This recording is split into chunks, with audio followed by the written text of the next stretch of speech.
The True Believer, Thoughts on the Nature of Mass Movements by Eric Hoffer. Action. Section 96. Action is a unifier. There is less individual distinctness in the genuine man of action, the builder, soldier, sportsman, and even the scientist, than in the thinker, or in one whose creativeness flows from communion with the self. The go-getter and the hustler have much in them that is abortive and undifferentiated. One is never really stripped for action, unless one is stripped of a distinct and differentiated self. An active people thus tends toward uniformity. It is doubtful whether, without the vast action involved in the conquest of a continent, our nation of immigrants could have attained its amazing homogeneity in so short a time. Those who came to this country to act, to make money, were more quickly and thoroughly Americanized than those who came to realize some lofty ideal. The former felt an immediate kinship with the millions absorbed in the same pursuit. It was as if they were joining a brotherhood. They recognized early that in order to succeed, they had to blend with their fellow men, do as others do, learn the lingo, and play the game. Moreover, the mad rush in which they joined prevented the unfolding of their being, so that, without a distinct individuality, they could not, even if they had been so inclined, put up an effective resistance against the influence of their new environment. On the other hand, those who came to this country to realize an ideal of freedom, justice, equality, measured the realities of the new land against their ideal and found them wanting. They felt superior and inevitably insulated themselves against the new environment. 97. Men of thought seldom work well together, whereas between men of action there is usually an easy camaraderie. Teamwork is rare in intellectual or artistic undertakings, but common and almost indispensable among men of action. The cry, "Go to, let us build a city and a tower," is always a call for united action. A communist commissar of industry has probably more in common with a capitalist industrialist than with a communist theoretician. The real international is that of men of action. 98. All mass movements avail themselves of action as a means of unification. The conflicts a mass movement seeks and incites serve not only to down its enemies, but also to strip its followers of their distinct individuality and render them more soluble in the collective medium. Clearing of land, building of cities, exploration, and large-scale industrial undertakings serve a similar purpose. Even mere marching can serve as a unifier. The Nazis made vast use of this preposterous variant of action. Hermann Rauschning, who at first thought this eternal marching a senseless waste of time and energy, recognized later its subtle effect. Marching diverts men's thoughts. Marching kills thought. Marching makes an end of individuality. A mass movement's call for action evokes an eager response in the frustrated. For the frustrated see in action a cure for all that ails them.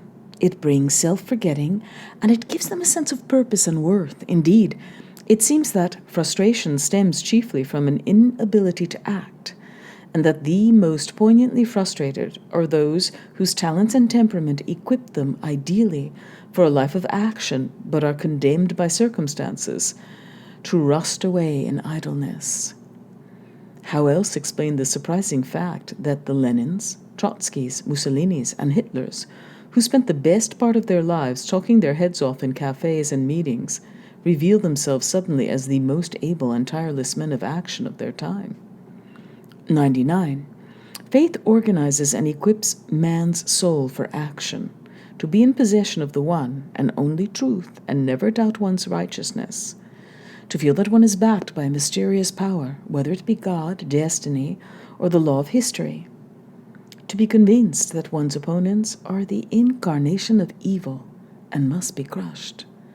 To exult in self-denial and devotion to duty. These are admirable qualifications for resolute and ruthless action in any field.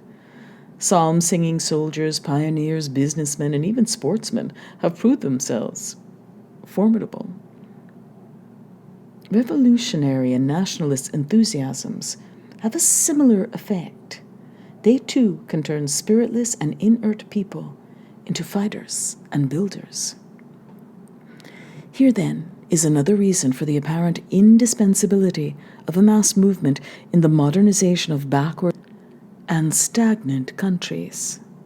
However, the exceptional fitness of the true believer for a life of action can be as much a danger as an aid to the prospects of a mass movement. By opening vast fields of feverish action, a mass movement may hasten its end. Successful action tends to become an end in itself. It drains all energies and fervors into its own channels. Faith and holy cause, instead of being the supreme purpose, become mere lubricants for the machine of action. The true believer who succeeds in all he does gains self-confidence and becomes reconciled with his self and the present. He no longer sees his only salvation in losing himself in the oneness of a corporate body and in becoming an anonymous particle with no will, judgment, and responsibility of his own. He seeks and finds his salvation in action, in proving his worth, and in asserting his individual superiority. Action cannot lead him to self-realization, but he readily finds in it self-justification. If he still hangs on to his faith, it is but to bolster his confidence and legitimize his success. Thus, the taste of continuous successful action is fatal to the spirit of collectivity. A people steeped in action is likely to be the least religious, the least revolutionary, and the least chauvinist.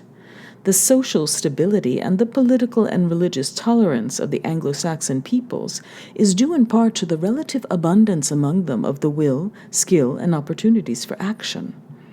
Action served them as a substitute for a mass movement. There is, of course, the constant danger that should the avenues of action be thoroughly blocked by severe depression or defeat in war, the resulting frustration is likely to be so intense that almost any proselytizing mass movement would find the situation ready-made for its propagation. The explosive situation in Germany after the First World War was partly due to the inactivity forced upon a population that knew itself admirably equipped for action. Hitler gave them a mass movement. But what was probably more important, he opened before them unlimited opportunities for feverish, incessant, and spectacular action. No wonder they hailed him as their savior.